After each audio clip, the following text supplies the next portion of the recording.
6th graders, this is your math video for May 5th.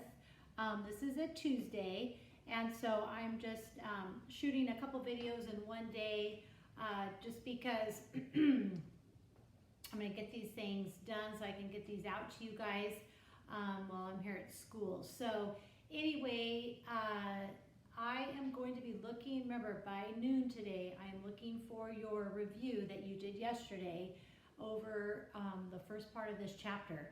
So please make sure you get that into me.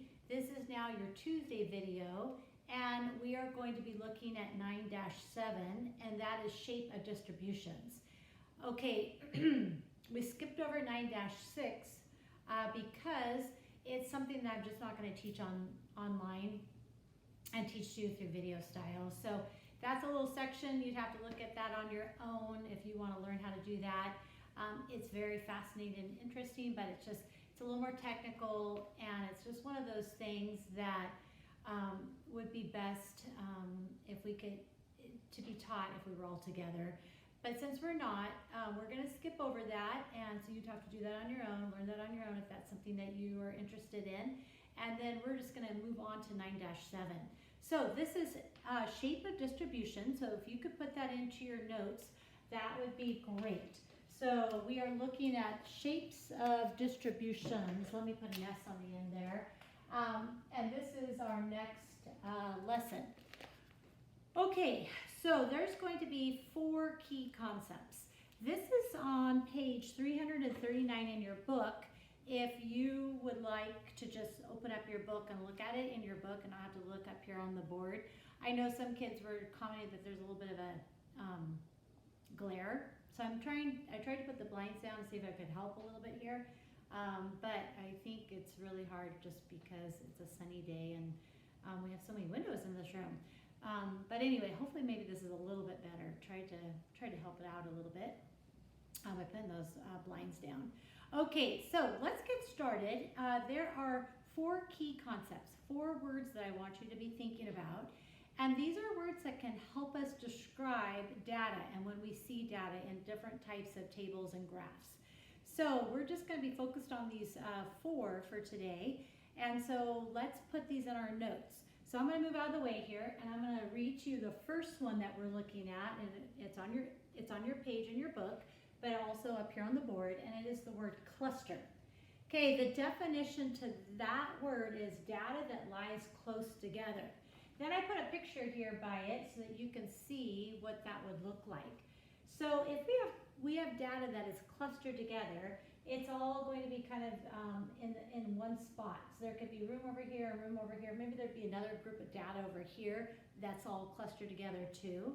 Or maybe all the data for like histogram is right here in the middle.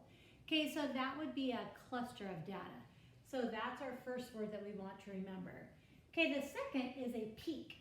A peak is a word that we'll use when we have ordered set of data. So we've ordered our data, we're looking at it on some type of graph, and we see a data piece that is greater than its neighboring values. So just like, you know, what the word means, like the peak of a mountain, that top, it goes up high, it's the highest point. So that's the second word that we're going to be using to describe data. Now let's move on over here. And the next word that we're going to be thinking about, so our third key concept here is the word gap. So gap, and these are pretty common sense words, but let's just make sure we're understanding how to refer, how to use these words when we're referring to mathematical tables and graphs. The word gap is when there's space in between data. So if you were to take this dot plot and you were going along and you had some data for 1, data for 2, and then all of a sudden you didn't have any data for 3, but then had data for 4 and 5, we would call that a gap. There's a gap in the data on this number 3. Okay, so that would be used there. Now, the last one we're going to be thinking about for today is the word symmetry. Symmetry is the distribution of data that have the same shape on either side of the center. Okay, so here's our picture. Let's say we're doing a histogram again, and here's our middle data piece. And there's perfect symmetry that means this is equal to this, and this one is equal to this one, and it comes off that middle piece of data, and we see symmetry on each side. They have to be exactly the same to be able to say that there's symmetry in that data. Okay, so those are our 4 key concepts that we're going to be thinking about. So hopefully you were able to get those in your notes. Remember, you can always go back and stop the video if you need a little more time to write those, or go into your book and get those, because they're right there off of page 339. Now, the best thing is to have your books open to page 340, and we're just going to talk about these different examples in the book. These are some good examples, and I think if we just talk these through a little bit, this is going to help you understand these words and how to use them when you're looking at data. So let's just go to the top of page 340, and we are going to see an example up there at the top. And it says, describe the shape of each distribution using the terms gap, peak, and symmetry. And sometimes they'll tell us the words that they want us to be referring to. And then they'll give us an example, a table or graph, and they'll say, okay, let's use these words in describing this data. Okay, so let's look at letter A, and we see a dot plot. Now we're going to be thinking of these terms, gap, we got to remember what a gap is, peak, remember what a peak is, and symmetry. Now, if we were to look at this dot plot, and we're thinking about those 3 words, well, there's some things that we could say. We could say, if we were starting with the gap, we could say, well, there isn't a gap. So we'd say no gap. There's no gap in that data over there on letter A. Okay, we could say that there are 2 peaks. There's a peak that starts the data, then it dips down, and it has another peak. So we could say there are 2 peaks. Okay, what about symmetry? Well, let's look at the middle of the data, and if we go from the middle and we go out, we see that, wow, actually, it has symmetry on both sides of that middle piece of data.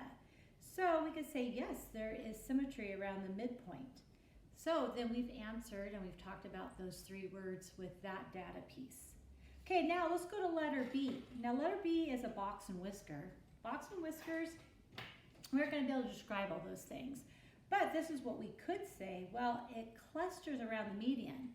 Okay, clustering, remember that cluster word? They didn't ask us about that one, but we could pull that and use that, because it does cluster. Those dots are super close to the median, the lower quartile and upper quartile. So we know that that data is clustering around the median.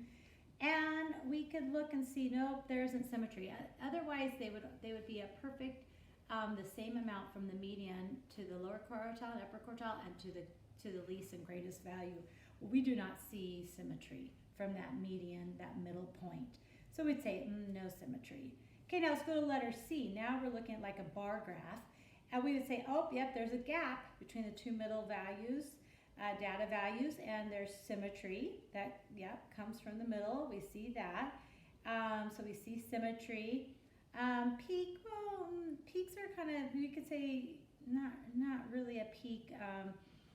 There are the kind of 2 peaks that are the highest points on each side, but that one isn't quite as clear.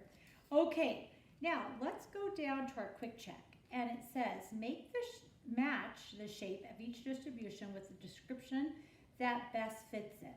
Okay, there's an X, a Y, and a Z down below. And they each say something, like the X says a gap and 2 peaks. Okay, so we would have to say, does X describe 5? No, sorry, that's an S. Does X describe S or T? Now, does the Y a cluster and a gap? Or does Z no gap and 2 peaks? Well, now we have to look up at the dot plots. Okay, let's look at the S. We see that there's 10, 20, 30. It's all kind of clustered around that. And then there's a gap, and then there's some more data there at 60. So we would look down. Does X describe that? Not really. We don't see 2 peaks, but we do see a gap. Well, Y says cluster. Oh yeah, we talked about there's clustering, and then a gap. Well, yep, so we'd say Y best describes that. We saw the clustering, and then we saw a gap, and then we saw 1 piece of data there at 60. Okay, then we go over to T, and we're looking at that, analyzing that, saying, okay, like what words, how would we describe this? Well, let's look at Z. It says no gap. We look at that data and we do not see a gap. So that would make sense. That's describing it. And 2 peaks. Well, yep, there was a peak at the beginning, then it comes down, the data goes down, and then there's another peak, not as high, but there's another peak there. So yeah, Z would best describe that one. Okay, last little thing, and then we're going to practice this a little bit today, and that is on number 2, for the example at the bottom of 340, it is giving us a dot plot. Now let's say this was a quiz or a test. Let's think about our math quizzes and tests. And let's say we, our range looks like, you know, we had maybe some kids dropping down to 23 because we see a dot there, we see 1 student, and then it went up to 27. Now our numbers go to 22 through 28, and maybe we aren't exactly sure how many points were possible, but we see that everyone was falling between 23 and 27. Now, looking at this, let's say, you know, we need to describe this data here. Well, that is clustering. There's a lot of data that falls between 23 and 27. So we see a cluster of data right there. We don't see any gaps. So we don't see a gap between, like there was, let's say, some data on 23 and then there wasn't till 26. No, there's consistent data on 23, 24, 25, 26, and 27. So we see that there's consistent data. Now this data is very symmetrical. Look at the median. The middle, 25, is also the mode. That's what most people, let's say if it was a quiz or a test, most people got 25. And then it has perfect symmetry going off of the median. Okay, so we could say, yep, there's symmetry. It peaked at 25. We could say it's clustered all around the peak there, and there aren't any gaps.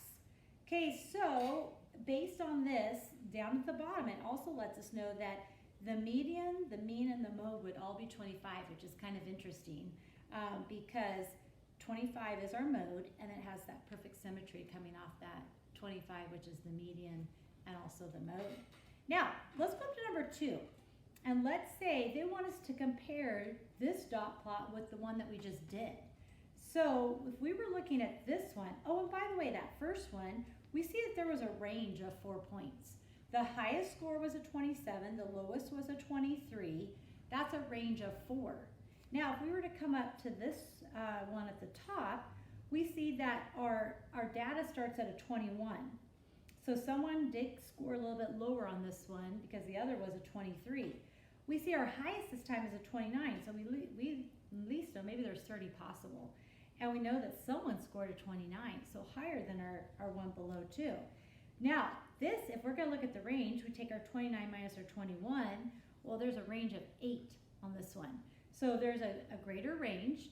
So if I was analyzing these two things, and like, let's say this first one we looked at the bottom of the page was maybe block 1, and I look up at the top, maybe this was block 2, I would see some things just looking at these data, these dot plots about these two classes.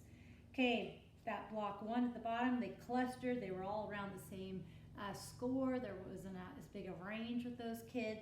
Up here I see a bigger range, I see some gaps. I saw a peak at 25, which was similar to, let's say, block 1, if we were pretending it was our classes. Okay, so we could compare this and use these words, these words that help us, these key words.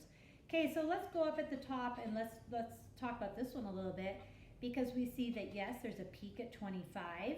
We see symmetry coming off of that peak.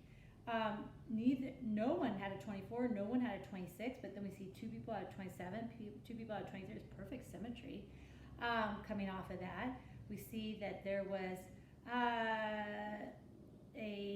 there's gaps, there was a peak, symmetry. Clustering, not so much. This did not cluster like the other one. So this was spread out. The data was had more distribution.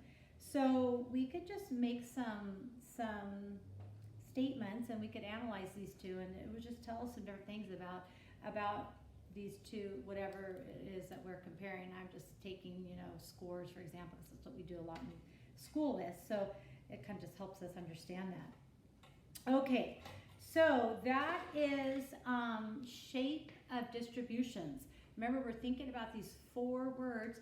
Now, all throughout this chapter, we've been learning how to analyze data. We can analyze data through the center of data, being the mean and the median and the mode. A way to analyze data is finding ranges and saying, okay, I have all this data, what's the range? Another way to analyze data is outliers. Okay, what's going on with these outliers? Why are there these outliers? That helps us understand and analyze data. We've looked at ways to show data through frequency tables and dot plots and box and whisker and histogram. That's taking data and showing it in these tables and graphs. Okay, so just different ways we can explain and show the data. Now we're taking these words that help us describe the data and explain data to someone. If we were at a business meeting, or if we were at in a classroom and we're explaining data, I'm explaining it to you guys, or you're explaining it to your parents. We'll see this on when we take standardized testing. We see standardized testing it comes to us in different forms, and we have to explain that data. So this is just all very practical things that we're learning in this chapter, just to use in life. We're going to see this as we go through life, just tables and graphs and charts, and how to take data and put them into these types of formulas and tables and graphs that then we can either be explaining to people, or we can look at them and read them and be able to understand what the people are trying to explain to us. So just kind of gives us that understanding of this type of mathematical reading, I guess, because we're reading these things. So we want to be able to read these tables and graphs and understand data. Okay. So today, what I would like for you guys to do is you're going to be doing questions 1 through 4. So on page 341 to 342, you will be getting your questions 1 through 4. So each one's going to ask you something it's a little differently. Each one's going to have a little different question. It's not like just a bunch of computation questions here. You're going to have something different at each question, so you need to read those questions carefully and then see, okay, what are they asking me for this question? Okay, so do questions 1, 2, 3, and 4. Then you're going to skip 5 because that's asking something that we skipped over, so we don't really understand what they're asking us there because we didn't do that section. Then you're going to go to number 6. So I'd like for you to do number 6. Then you're going to skip over to page 343 and you're going to do questions 11. And you're going to do questions 11 and 12. Okay, so those are the questions. So 1 through 4, then 6, then 11 through 12. I will also have that in my email, so you're going to be able to look that up and see that in print, what you are doing today. But that is what I'd like for you to do for your homework for today. Okay, so hopefully this just is helping you understand those pages in your book about how to look at the shape of distributions. All right, have a great rest of the day, and I will be looking forward to seeing you on Zoom today for Bible check-in. All right, bye you guys.